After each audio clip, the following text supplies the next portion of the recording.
from experience, standing in front of a classroom, 32 6-year-olds, can be scarier than being shot at. As I was doing this and testing the water and figuring out what I was doing in this big civilian world, I was starting to understand myself a lot better and what I really enjoyed and what I've got a sense of purpose from. I had a mentality where you can just do, you're capable of doing anything you want to do. That fear of judgment is so powerful and it's so huge, but sometimes it's the fear of judgment or the fear of failure for some people. That's what stops us from even just trying and doing absolutely anything. The plates around me that I was trying to spin, crashing That's a around lot of plates, me. yeah. And they were crashing. Yeah, massively. Someone said to me once, you can do anything you put your mind to, but you can't do everything. Welcome to the People Performance Podcast. The People Performance Podcast is made up of 3 series. First up, we have the Leader Lounge episodes with founder of T2, Martin Johnson. Then we have the guest interview episodes. And finally, we have our performance episodes delivered by our very own T2 consultants. For now, sit back, tune in and enjoy the People Performance Podcast. Hello and welcome to the People Performance Podcast with me, Bernice Casserly. And myself, Rich McCarthy. Hi, Rich. Hi, Bernice. Welcome to T2. Thank you. For anyone who's potentially watching or listening to our podcast today, they might be sat listening thinking, oh, Rich McCarthy, not heard that name before. They're watching it thinking, I don't recognise that face. So in case anyone is wondering and thinking that, Rich is brand new to the T2 team, joined us just a few days ago as one of our consultants here at T2. So, Rich, how's your first couple of days at T2 feeling so far? Busy. Busy? Super busy. But enjoyable. Good. 100%, yeah. Good. Yeah. And for you, I suppose it's quite a big period of change. I mean, it's, as we're recording this podcast today, it's January, it's 2026. For a lot of people right now, they are going through big periods of change, whether it be at work, but also we know it's that time of year where a lot of people are doing a lot of new stuff, with it being a new year as well.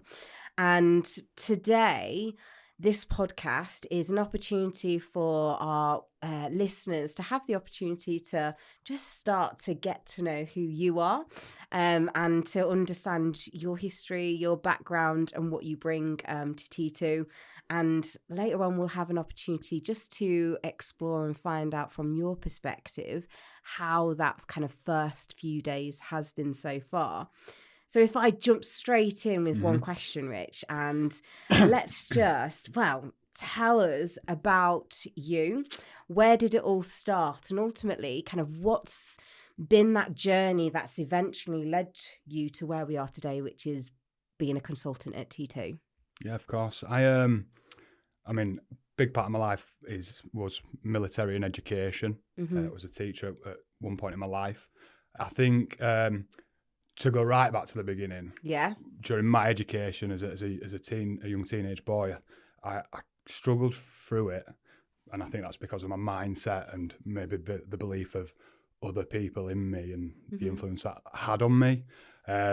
So struggled my way through high school and got to a point where I was wondering what I wanted to do with my life and decided to join the military. Quite a big life-changing moment for me, going into something that was really, really structured, where before I was quite a rebellious teenager. Yeah. Joined the army in 2008 in the Royal Engineers. Part of my sort of role was being a combat engineer, so things like bridge demolitions and explosives. Did that for 7 years. Which must be like super... fun and exciting, being what age? I mean, you're still a teenager, right? 18, 19. Yeah. You know, giving me explosives and telling me to blow up stuff in the middle of the woods. Okay. Yeah, all right, why not? You know, but doing it in a structured and safe environment. Of and training, course, of definitely. So did all that fun stuff, and then later on in my career, as I went through promotions, the unit that I was in went specialised from a mechanical engineering squadron to... they were called a talisman squadron, so the specialised roles were search. So route proving and clearing of vulnerable points in places like Afghanistan. So it was a search element. My role within that team was a pathfinder in the Talisman search team. So quick example, we are driving up a road, we're at the spearhead of the convoy, get to a vulnerable point which will be a crossroads. We would get out as a team of 4 and go clear that route so the convoy could then move on. So a little bit like a taxi service, so with a bit more danger element to it. Did that for several years, really enjoyed it. The camaraderie was amazing, friends for life, all that great stuff that you hear from other people that were in the military. And then got to a point where I was thinking about getting out of the army, maybe wanted to just centralise a little bit more in my life because I've been all over the world. And for some reason, I went into teaching. I was like, okay, And how old were you at this point? I will have been turning 25, 26. So going from one career into a completely different career. Yeah. Had to work hard at those transferable skills from the military to the teaching, and they were transferable, but completely different contrast. And what was it about teaching, kind of leaving the military and just by what you've shared there, a fast-paced and energetic role and quite a lot of kind of challenge in that as well, to going to a setting, going back to education and that environment and teaching? What was it about teaching that, I suppose, created that curiosity for you? I think at the back end of that military career, I was supporting junior members of the team and in the unit, and I was getting what I thought was a kick out of the time, sense of like responsibility, sense of supporting others. Yeah. And I enjoyed seeing those junior members then going on to bigger and better things and succeeding because of the little moments and little conversations and little teachings that I had for them. And I thought, what other roles out there in civilian street? And don't get me wrong, my resettlement period back into civilian life was turbulent at times. But you have a bit of an identity crisis coming out of the army, or I did, because I'd labelled myself. I was a soldier. I wasn't Rich McCarthy. I was a soldier, and that was sort of the badge of honour on the shoulder. So I was looking at all these different kind of roles and what I wanted to do, and it was charity work or teaching. Didn't think I had the qualifications at the time to go into teaching. And a friend of mine who was in teaching just said, go for the interview on what they called the Troops to Teachers course, see how you get on. And so I rang them first and I was like, look, I don't have the qualifications to come down and do this, but let me know what I need to do and I'll apply next year. And they were like, no, come down and give it a go. And I was like, this is setting me up for failure here. Yeah. No, let me know. I'll prepare for it and I'll come down. They're like, look, just come down. So I went down and taught the other interviewees within the room, was successful, got on a place, went into teaching. And it was that sense of service to others. And I thought, I've done it with adults a little bit in the army. Can I go and do it, in a different environment with children? Yeah. So I did a bit of volunteering in the East Leeds schools. Actually, the school that I went to as a child, Oh, I went and really? volunteered in there. Really, Was this primary or secondary? primary school, yeah. So from experience, standing in front of a classroom, 32 6-year-olds can be scarier than being shot at. All right, from experience, See, I would say secondary school. I did a few placements when I was at uni, and I would say secondary school, they're worse. Yeah. Year 9s, because I think they're older. I would rather be with the 6-year-olds. Testing the hierarchy, yeah. So I went and volunteered in my old school, and eventually, they offered me a role there after my training of 18 months. And what was really nice, I didn't realise this at the time, I got my new classroom as a newly qualified teacher.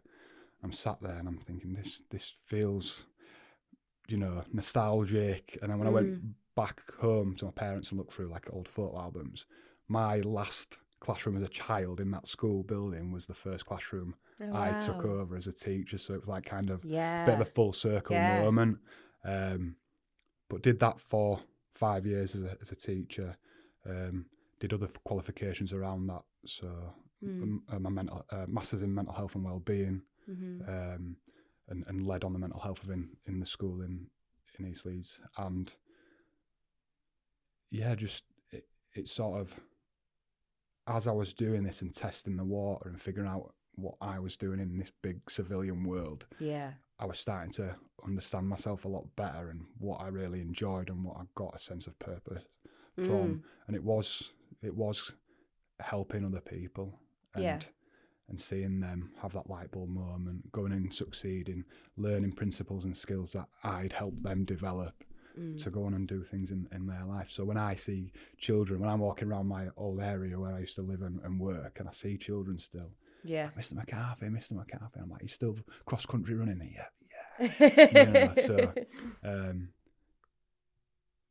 did that for 5 years, went through trying to do a lot of things. Like I said, I'd just done my Masters, tried to do my Masters, my NQT, my newly qualified teacher year, which is taking on a lot of responsibility and workload as a new teacher coming out of training. Tried to do that, the Masters, and my triathlon, like Ironman. I love like doing like hard endurance events. So I did the Ironman, all that stuff in the space of 12 to 18 months, and it was just like, after just leaving the military as well. Yeah, because I had a mentality where you can just do, you're capable of doing anything you want to do.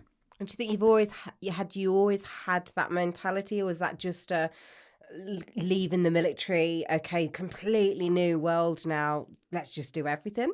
No, like the opposite. Okay. I think as a child going for an education, I had quite a fixed mindset, so I would look at things outside of my comfort zone and would say to myself, I'd love to do that. But I can't because of X, Y, Z. I can't because I'll be laughed at. Or actually, I don't know what I need to do there. I didn't know it was a learning environment. Going to Scouts, for example. Oh, they're all amazing at Scouts. So I might tip up on the first day, have a little look around and go, I can't do that. And walk away. And it got to a point where, on that sort of fulcrum point of what do I do now out of education? Am I going into the army? I had to start changing my sort of inner dialogue, my chatter, because my chatter would spiral and go down that negative sort of rabbit hole. I'd have to start, rather than going, what if XYZ happens and I look silly or fail? What could happen if I was successful at it? Or what could, or even if I wasn't successful at it, what am I going to learn from just being in that environment? And I think from that, I've failed 1,000 times in the army, failed in teaching in moments, and rather than it being held against me, I would turn that into like, what's the silver lining? What's the learning from it? So kind of changed from that fixed mindset to a growth mindset without knowing the terminology. Yeah. It's just happening. Because it's something that we see all the time with the work that we do here at T2. And sometimes sometimes people refer to it as those limiting beliefs that we have of ourselves, but recognizing that it's all part of human nature as well, based on our brain and the way in which we've been designed. We're designed to try and kind of keep ourselves safe and kind of protected to avoid threats and danger. If you're entering into a new situation, your brain will automatically present you with that question of what if this happens, because it's trying to, that part of the brain's trying to protect you from sometimes avoiding that situation entirely, because we don't know what could happen. And also we know that for a lot of human beings, that fear of judgment is so powerful and it's so huge. But sometimes it's the fear of judgment or the fear of failure for some people. That's what stops us from even just trying and doing absolutely anything. So you're able to recognise that that's something that you've experienced yourself. Just going back to what you said there, Rich, around post-military, then doing a Masters and doing your teaching and doing an Ironman, a triathlon. So what switched for you, and how was that being able to manage quite a lot of big things there? Yeah, so trying to manage it all, I think someone said to me when I was at that point where I could feel the plates around me that I was trying to spin crashing around me. That's a lot of plates, yeah. And they were crashing. Yeah, massively. And I think there was things that happened. Those plates that smashed were like, I couldn't replace them. I couldn't fix them. They were gone, and I had to figure out I can't keep going this route, because if I look back at the end of my life, and I'd see a lot of smashed plates on the floor, I'll be living in regret. So I think someone said to me once, you can do anything you put your mind to, but you can't do everything. And I was quite conflicted and debated it for a little bit, because I was like, what do you mean? And I think it took a while for it to sink in, and it was just about, do I want to do one thing or a few things really, really well? Or do I want to do 100 things and do them at 10% and again, look back on them with a little bit of regret? Why don't I go all in on certain things? So it was just mapping out for me how I do things in the future. So rather than doing degree, new job, massive, like taking on a massive challenge, I might go, what do I really want to do this year? Yes. As a priority, give that my all. And at times when I'm excited, I'm going to do a challenge. I'm going to go do this course. Yeah. Right. Remember that frame of reference, what happened last time. Okay, let's plan it out properly and go for the top priority then. Yeah, because it's never possible to do absolutely everything. No. And I think there'll be people listening right now thinking, oh gosh, yeah, I remember that time when I tried to do this whilst I had this going on at the same time, and this happened and this happened. And the reality was, you're never going to be able to achieve everything if you're focused on absolutely everything. And how do you, we have a big saying here at T2, simplicity beats complexity every single time. How do you break it down into just, right, okay, what's just that one thing? And I'm a massive advocate of this, even when it comes to whether it be coaching someone or it's at the end of a workshop. What's the one thing that I can focus on that's going to give me like the maximum output, or it's going to kind of move me one step forwards? Because you just can't do all of that stuff, because otherwise, as you say, you're going to end up with loads of smashed plates on the floor. Not possible. No. I suppose just my curiosity here, Rich, as well. So you mentioned Ironman. You mentioned around like challenges, and I also know just from spending the first few days with you as well, and speaking to other people who have heard a few stories from you, that you're a bit of an endurance junkie, you might say. Yeah, a bit of a dopamine chaser. Chaser. So tell us a little bit more about that. So kind of, what does that look like to you? I think so. When I first left the army, obviously a big part of that military life is being fit for the job and for the role. And I think you can potentially lose that when you're going out into the big wide world, where some roles don't require you to be physically fit to do a job. And I'd always enjoyed that, maybe as therapy or, releasing that sort of built up energy and tension. I would continue to do with my health and fitness. And I always remember thinking I would love to do an Ironman. And I was thinking, I've not swam since I was a child, or, swim test in the military, not fully swam more than a couple of lengths, breaststroke. And for people who don't know much about Ironman, that entails? It's a 2.4 mile swim in open water, straight into a 112 mile bike ride, and then a marathon, 26.2 miles run after. It's mad. Yeah, well, this is to me, that's mad anyway. I thought so at the time, and I was saying to my friend who'd done them before, I'd love to do one. You know what our rule is, Rich? You book it and then you train for it after. So that kind of like bit goading me into it. So I booked it, panicked, and then decided to get stuck in and be all in on doing the triathlon. So I found it quite therapeutic, and then that led into doing these endurance like challenges or events. And we mentioned dopamine there. I think like the idea of it would give me a massive the next 6 months of routine and structure around fitness and programming is on. I don't have to worry about the next 6 months, because I know exactly what I need to do to achieve that end goal. So it's all about processing it and then carrying it out. Did the Ironman. Okay, great, I've got a medal. what's next? Yeah. Right, okay, it's the journey was better than the destination for me. And I think, again, it's something that we talk about sometimes in some of our workshops as well, just the brain chemicals. And dopamine is often viewed as that kind of like buzz that you get on the completion of something. On dopamine's that kind of, it's the achievement, it's the success. However, research shows it doesn't last long, which is, even when you simplify it, that's the reason why at times we end up kind of just chasing something again, because that buzz is just worn off so fast. Dopamine can be really great though, because it's the dopamine that gives you like the drive and the motivation to endure and go through that kind of intense training program.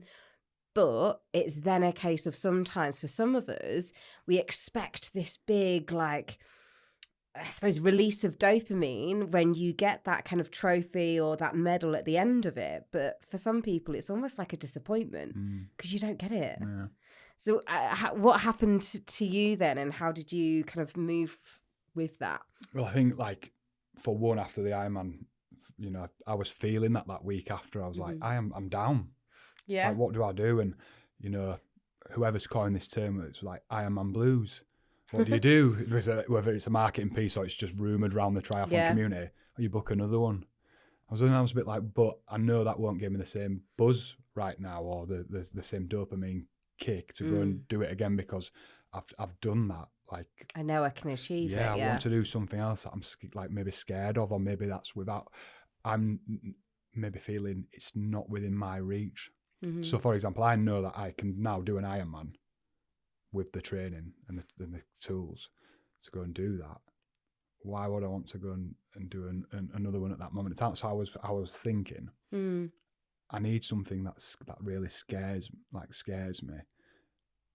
And in that moment of doing it, I'm not going to get to the finish line here. What do I do next? Do I quit, or do I dig deep and endure and get through it? So sat down with a friend and I'm just sort of brainstorming ideas, and I said, I enjoy running. Okay, well, why don't you run a marathon? Well, I've done a marathon. You've got a Concept 2 rower in the garage, so why don't you run with that on your shoulder? For some reason, we're both like nodding in the great coffee shop. idea. Yeah, let's do it. I was like, but I'm used to running with weight in the army. So why do you row? But a rowing machine, that's not a comfortable carry, is it? So awkward. And the first time I tested it, I just grabbed the rower, ran down the canal, got 500 metres and was throw it in the canal. Because it was so uncomfortable. It was just sitting on my shoulder.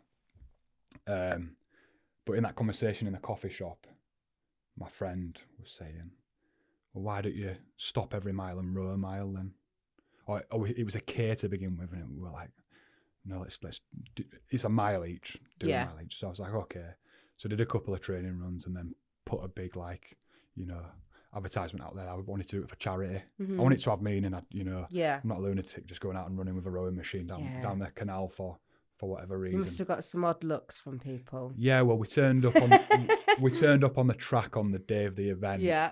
And people were out doing just the Saturday 5Ks, and like, what is going, gazebo people out on the park run. Yeah, and people were like, what is going on? And then, the news outlets turned up and stuff, nice. And felt a bit like Forrest Gump with the crowd running round with me. So I ended up running a mile around the track, rowing a mile. Did that till I reached the marathon. Raised some money for charity. 'Cause I wanted to. It had to be linked to helping other people. You needed purpose behind it. Yeah, of course, to help that drive. And the next day came and my friend rang me whose idea it was, and he was like, you didn't look too happy on the finish line. I was like, I never had that moment of being, I'm not getting to the finish line, because the support network around me also wouldn't let me finish if I was feeling I was ready to quit. So I didn't get to that point where I thought the finish line's not achievable. Yeah. He's like, Rich, come on. I was like, it's like you're already thinking about what is next. And I was like, I know. And so I suppose, is it that it's all been to like prove like a point that you can do these big adventurous things? Is it just because you need to be busy? What were you doing it for? maybe a point to prove to myself, because I feel like at times in my childhood I might have said, you can't do that to myself, that inside chatter. Yeah. And then I'd prove to myself that I couldn't do it because I've not even tried. Yeah. So now I'd be like, what if I could run a rowing machine, run a marathon with a rowing machine? Yeah, that's the thing. You've completely flipped the narrative. If you've kind of, I suppose, grown up in that mindset of like, oh, I could never do that, or like, oh no, that's way too scary to do that. If you completely flip the switch where it's a case of now, oh, you know what if I do an Ironman? What if I run a marathon? Yeah. What if I like run with a rowing machine on my back? What if?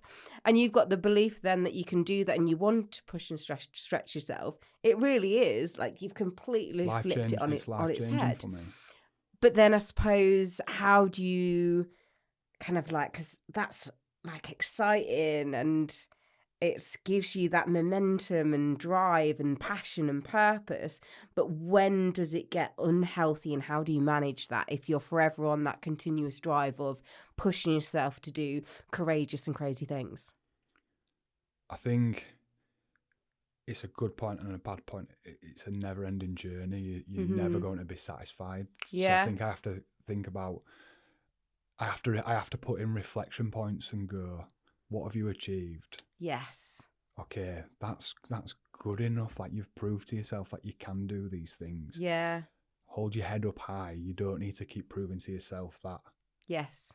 But then the lessons learned from trying to do that and proving to myself has helped me transfer it into other areas of my life. And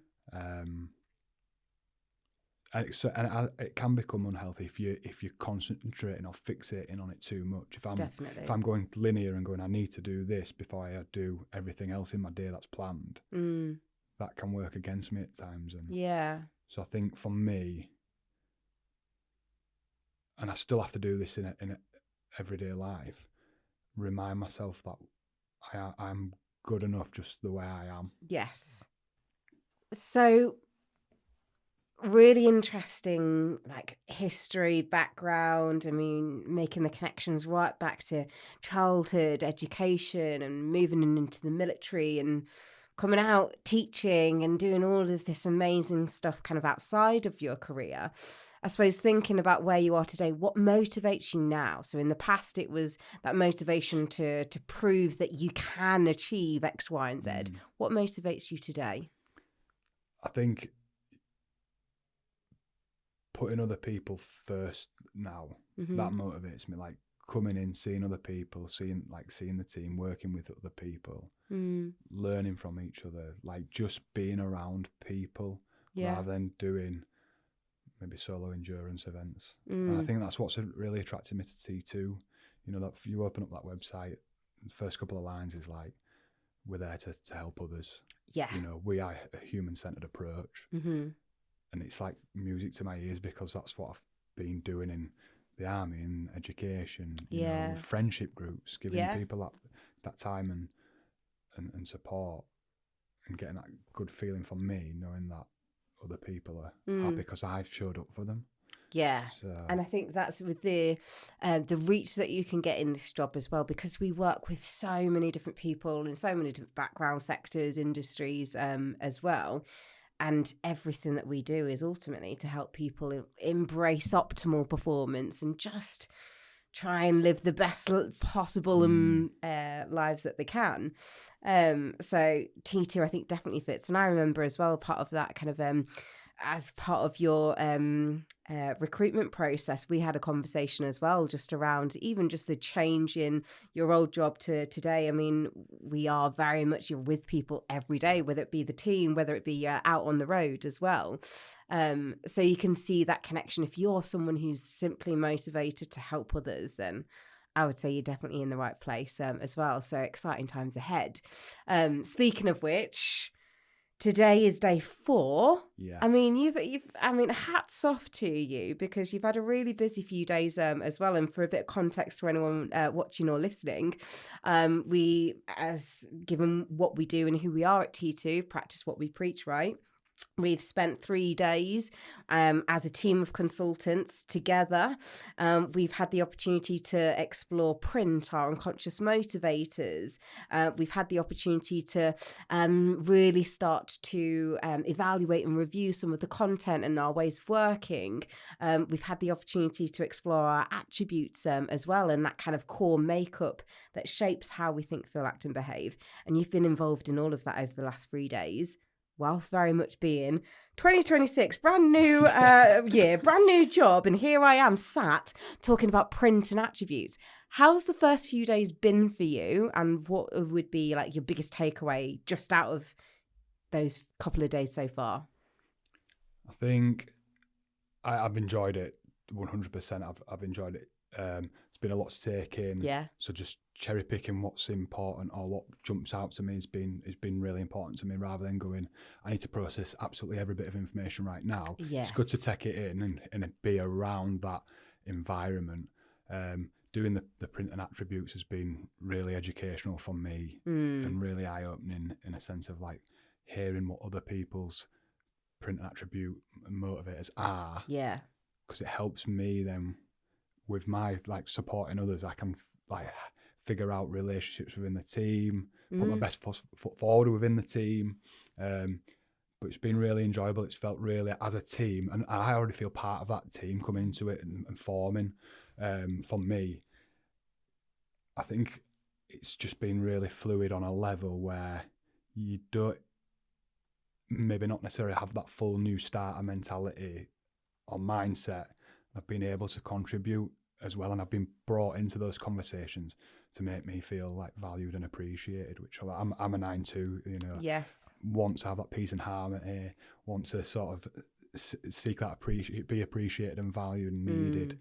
And that's, I felt that catered already for me. So Yeah. and you feel that and you go, okay, what can I do for other people now? Yeah. So yeah, like just more of the same, really. Yeah. And I think, oh gosh, I can certainly think of jobs prior to T2 where, my goodness, if I had started that brand new job and I had the opportunity to sit down with the people that I'm going to be working with and get to know their unconscious motivators, what they're driven towards, what they want to try and avoid, and like it would have made a massive difference to so many working relationships, because even just on Monday, your very first day, new job here at T2, and there we are in the afternoon, have a conversation, recognising, you know what, fundamentally, based on what we're motivated towards, you and I, complete opposites. Yeah.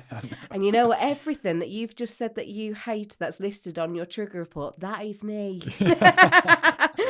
But the value in knowing that is, you know what, now we've got such a great opportunity to really set up for success with that working relationship, because we're able to value and appreciate the differences there, and we're able to recognise, right, okay, I need to at times sometimes just slow that pace down a little bit, give you the opportunity to actually think before jumping into X, Y, and Z. But then it works both ways, right? And I would, always advocate for people that if you you're listening or watching this podcast and you're thinking, oh my goodness, like I've got a new team, or just, you know what, it's a fresh new year and we really need to get the team together. Using and utilising tools like print, your unconscious motivators, how we communicate and operate, but then really into the granular detail of attributes, it's really powerful, isn't it? And I suppose thinking and recognising that it is a new year, we know with the work that we do at T2 that for so many people, everyone's going through change. Change is continuous. And based on everything that you've learned so far on your journey, what would be like the one piece of advice be to someone listening who maybe is experiencing a lot of change right now, or they're just in a really fresh, brand new environment and they're feeling a little bit nervous, anxious, or their brain and their chimp is saying to them, that's not going to work? I think it's remembering that well-being it's not a perk. It's not like, okay, I know I'm starting a new job in January, February, March. It's going to be, a lot of work as well, a lot of things to get head around. So I'm going to book myself a spa in March, April time because I know I'll need it. It's about doing it in bite-sized chunks on a daily and a weekly basis. Whatever strategy you have to top up your well-being bucket, let's say, like keep it up as a priority, so that when those tough days come, you're able to maybe tackle it a little bit more with a fresh and optimistic mindset. Definitely. It's like, what are the small things that you can do now to support yourself? Because, we're forever going through change and stress, challenge and uncertainty. Sometimes people, they have that mindset of, right, okay, it's going to be a really tough couple of months, right? So I need to make sure that I've got a week off. And in that week off, I'm doing nothing. And I'm going to go on that spa, or I'm going to go on holiday because I'm going to need that plaster. But no, you're not helping and supporting yourself. How can you almost set up those small little actionable things to help yourself in the moment? Be preventative rather than reactive. Yeah. I always like to think of. Definitely. And what does that look like to you? Getting out in nature. Nice. I know it sounds so simple and you hear it all the time, but getting out and, whether that's at lunchtime, walking with a colleague to go grab your lunch, or just walking with them while they grab their lunch. Picking up the phone to friends and family when you need to. For me, I personally, I know, like on a weekends when I can get out, see family, see friends, recharge those social batteries. But also sometimes I might need that solitude and just get in the car, going out in the hills or mountains for 48 hours. I'm in a positive mindset. I just need that reset, really. Yeah. That's what I do. Yeah. We often say to people, when it comes to just that kind of chemical balance in the brain, if you're in situations, environments that are inducing that cortisol in the brain, which gives that feeling of stress, fear, anxiety, it's how do you find that balance? Because we don't want to get rid of it completely, because a little bit is good, because it helps, right? What is it that gives you that boost of the happy chemicals? So for some people it is, I'm the same. For me, it will always be getting my big dry robe on, looking like an idiot, because some people absolutely take the mick out of dry robes, and I don't care because I'm warm and comfy. Put my little wellies on and just taking the dog for a walk. It's something that's so basic and simple, but I know it immediately gives me that little bit of boost that I need. For some people, it's going out. Some people, it's a nice meal and a nice glass of wine. But it's important to recognise and find, what does that thing look like for you? Massively. Yeah. Good. Thank you, Rich. Thank you. So first podcast done. Absolutely smashed that as well, considering that it's day 4, brand new job. So thank you for sharing, and we'll be back soon for another People Performance podcast. Thank you. The People Performance Podcast, brought to you by T2.